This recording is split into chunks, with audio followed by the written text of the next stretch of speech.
અત્યારે અમદાવાદમાં ઘણા છે તો ગીતા ઉપર બધા ઉપર પ્રવચનો, યોગ ઉપર પ્રવચનો કરે છે, તો એ પ્રવચનો કરનાર એની પોતાની વાસના કેવી કે બીજાને પ્રવચન સંભળાવવા માટેની દાદા વાસના કહેવાય? આપ તો કશું કરતા જ નથી. પ્રવચન સંભળાવવા માટેની એમની વાસના કહેવાય, કારણ કે આપ તો એવું પ્રવચન કે કશું આપતા નથી. તો એ બધાની વાસના કહેવાય? એ વાસના જ કહેવાય, બધું ઇગોઇઝમ કહેવાય. હું કઈક જાણું છું, મને કઈક ભાનમાં હશે, આ બધા બીજાને દેખાડવા ફરે, એમાં જ પાછો લાલચું હોય. પણ આપણી જાહેર ખબર આપી છે દાદા, આપણે પણ વિજ્ઞાપન આપી છે. આપણે જાહેર ખબર તો આપી છે ને. જાહેર ખબર આપણે આપતા નથી, કોઈ વખત આપી નથી. આપણે જાહેર ખબર આપી છે, પત્રકારોને બોલાયા છે, એ પણ આપણી એક વાસના છે. આ પત્રકારોને બધાને બોલાયા અને જાહેર ખબર આપી, તો એ પણ આપની વાસના છે. જાહેર ખબર કોઈ વખત હું આપને કહું, સંઘની એમ કોઈ વખત જાહેર ખબર આપવાની જાહેર ખબર આપી જ નથી, કારણ કે આ માર્કેટ મટીરિયલ નથી. દલસુખભાઈ કે છે આ તો સંઘે કર્યું છે, એમણે નથી કર્યું. માર્કેટ મટીરિયલ નથી. માર્કેટ મટીરિયલ આપની વાસના ન હોય પણ સંઘની વાસના હોય ને. સંઘ તો બધું હોય ને, એમને તો હોય જ ને વળી. આપને વાસના ના હોય પણ સંઘને તો વાસના હોય ને, આપના સંઘને. હા એમને હોય ખરી, બને સંઘ વિતરાગ નથી. એ તો ભગવાન મહાવીર માં એ બધા નતા કરતા પ્રભાવના. એ જાહેરો તો ક્યાં હોય? માર્કેટ મટીરિયલ હોય ત્યાં હોય. માર્કેટ મટીરિયલ માટે આ તો માર્કેટ મટીરિયલ ન હોય. આ તો એટલું જ કાયદો કે મને ભેગો થવો હોવો જોઈએ. પછી એ મને પૂછે છે કે સાહેબ હું અધિકારી છું કે અનધિકારી છું? હું કહું મને ભેગો થયો એટલે અધિકારી. શું કહ્યું?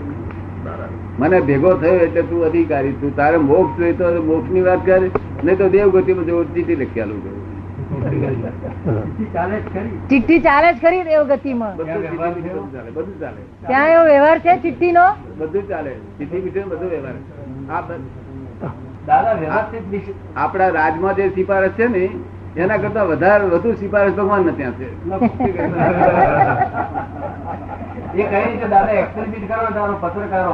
કઈ રીતે જરા સમજાવો. આ તો બધા પત્રકારો છે, કદાચ સિફારસ કોઈ રીતે સિફારસ ચાલતી હોય તો અમારે સમજવું છે કેવી રીતે ચાલે. હવે આપ સીધા માણસ છો એટલે તમે આમ પગાર અડતા નથી. બીજો કોઈ ખટપટી હોય પગાર એડ કરે ને તે પછી તે બાજુ થતી સિફારસ થાય. કારણ કે સિફારસમાં આપવાનો સ્વભાવ નથી, પ્રજ્ઞાનો સ્વભાવ નથી. આ પૂતગલ નો સ્વભાવ સિફારસીઓ છે. શું છે? આ વિનાશી ચીજ નો સ્વભાવ જ સિફારસીઓ છે.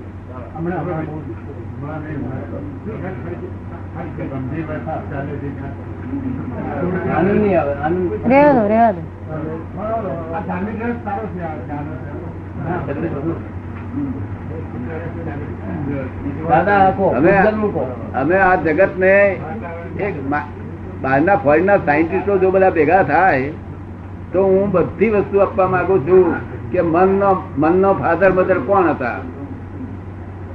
મન નું ફાધર મધર કોણ હતા? બુદ્ધિ ના ફાધર મધર કોણ હતા? અહંકાર નું ફાધર મધર કોણ?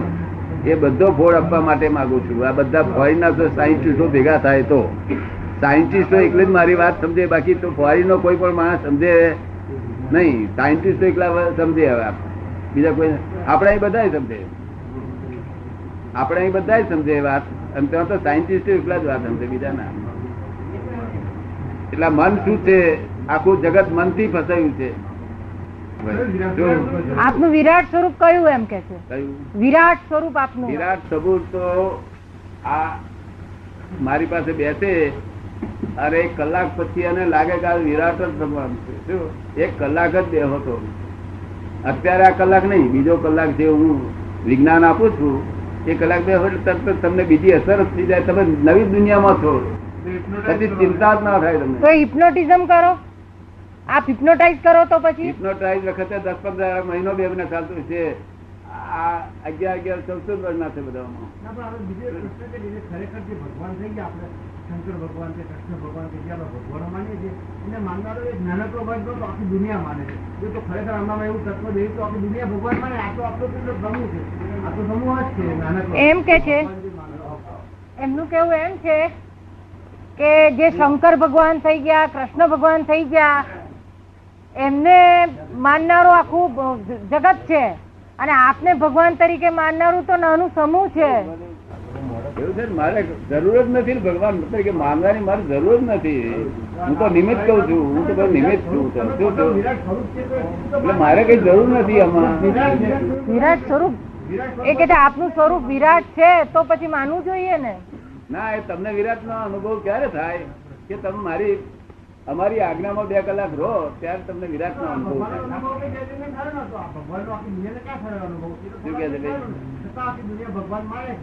ભગવાન નો વિરાટ સ્વરૂપ નો અનુભવ બધાને ક્યાં થયેલો, છતાંય માને છે તો ખરી નાખી દુનિયા એમ.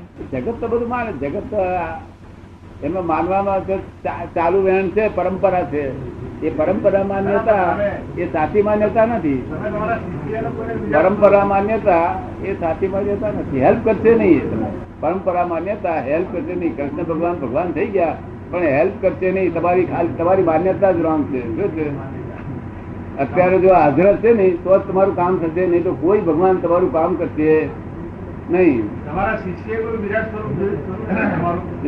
આપના કોઈ શિષ્ય આપનું વિરાટ સ્વરૂપ જોયું છે? મારો કોઈ શિષ્ય જ નથી. હું બધા આખા જગત નો શિષ્ય હું છું. લઘુત્તમ રૂપે બેઠેલો. આખા જગત ને મેં ગુરુ કરી દીધું માન્યા. તમે દાવો કેવી રીતે કરી શકો કે તમારું વિરાટ સ્વરૂપ છે? હું દાવો નહીં કરતો. આ ભક્તો કે છે કે આપ વિરાટ સ્વરૂપ છો કે છે. હું દાવો કરું? મારે તો કોઈ દાવો જ ના હોય ને. આ ભક્તો કે છે કે તમે વિરાટ સ્વરૂપ છો.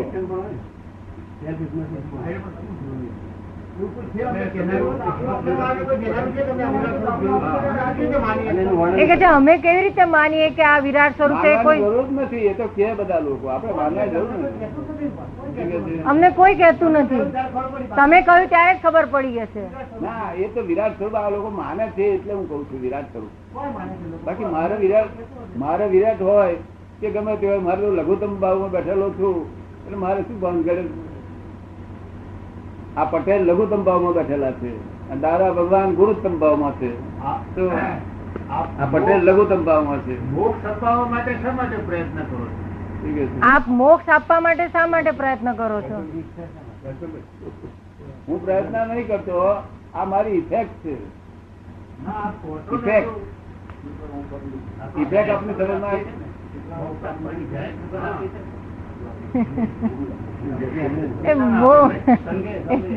અને આ પોતે તો એમ કહો છો હું લોકોની સેવા કરવા ઈચ્છું છું અને બીજા લોકોને મોક્ષ અપાવવાની વાત કરું છું. દેહમાં કઈ ભેળ ખાતો નથી.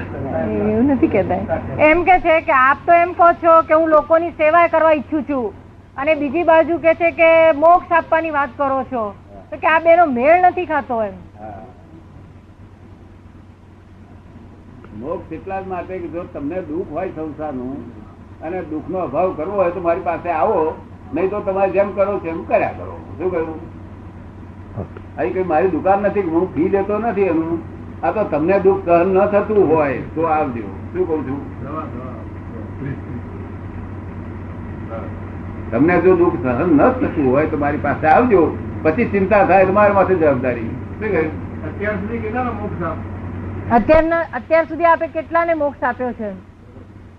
મને ખબર નથી. તમને કેટલા લાગે છે? 8-10 હજાર. મોક્ષ તો મૃત્યુ પછી મળે ને જીવતાને કેવી રીતે મળે?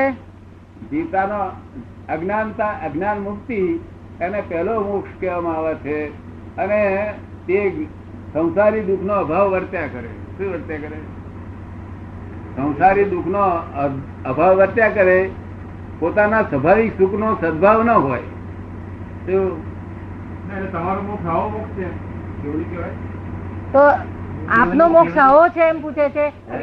આપનો મોક્ષ આવો અજ્ઞાન મુક્તિ નો છે અને ભાઈ નો પ્રશ્ન છે કેવડી કહેવાય? આને કેવડી ના કહેવાય.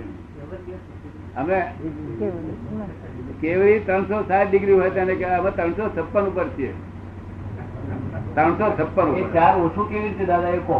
4 ડિગ્રી ઓછી કેવી? 4 ડિગ્રી ઓછી કેવી રીતે? 4 ડિગ્રી ઓછી રહી નાપાસ થયો ત્યારે તમારે કામ લાગ્યો. તમારે બધાને કામ લાગ્યો નાપાસ થયો તો.